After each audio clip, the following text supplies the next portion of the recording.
where is inflation, and how much, what is really the breakdown, and what are making the headlines? And this is for changes shown below, or for over 12-month period ending at the end of last year, meaning 12/31/21. And it talks about, housing, a broad category change, up 5.1%.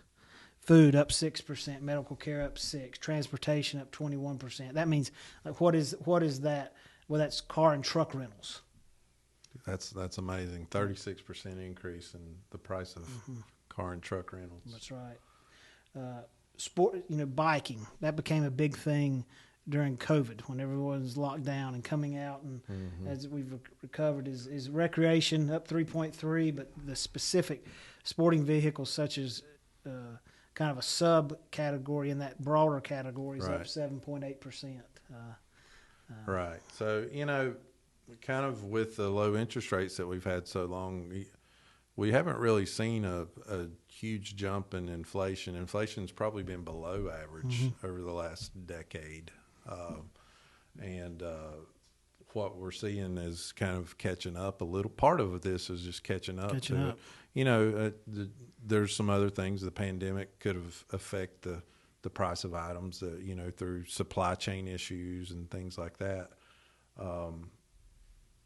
Everything that a lot of things that we've read and hear are inflation should start kind of leveling off at the end of the year. Yeah, exactly. It's not like we're going to go up at 7% every year going forward. You can't sustain that. And what's your normal everyday expenses? I mean, that, food and gas. I mean, you can see that there's no. It says transportation. They're not talking necessarily about gas in that category. Right. It's not something that normally comes up in the CPI index. But food, that's food and gas are two of my biggest expenses. With two boys, taking them around everywhere and then feeding them. And I know you have the same feelings as well.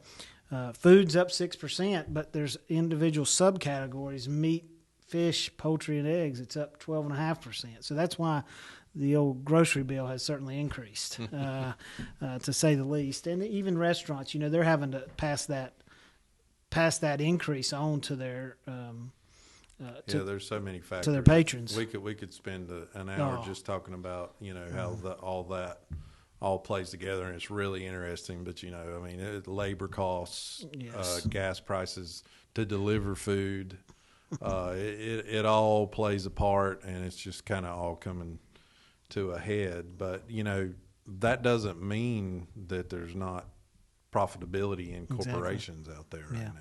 So, earnings, as we said here, the earnings have been very good. Right. So that's just some interesting information, things that are weighing in on the market. But at the same time, I'll go back to my statement. I've been using it a lot. As we're here, while it is uncomfortable, it is not unfamiliar. Right. And also volatility can be a good thing for investors as well.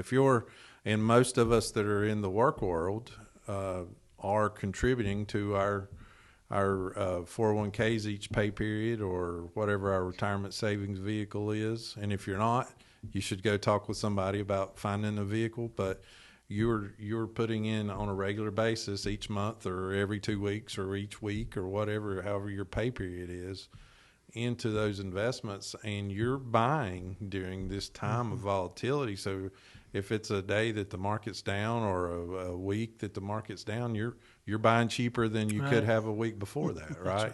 And that's a good thing. And over time, historically, the market has rewarded people that stay the course during that. So it is, and for those that are retired that aren't necessarily put money in, it's a good opportunity for us to rebalance and rebalance one's portfolios, and that's some things that we've been doing as well. And some of the equities that have gone down, some of the allocations are a little bit not like what they're supposed to be. So we're going in and rebalancing portfolio as well. And those individuals that have some money maybe on the sideline, it could potentially be an opportunistic time if it fits their specific criteria to purchase in.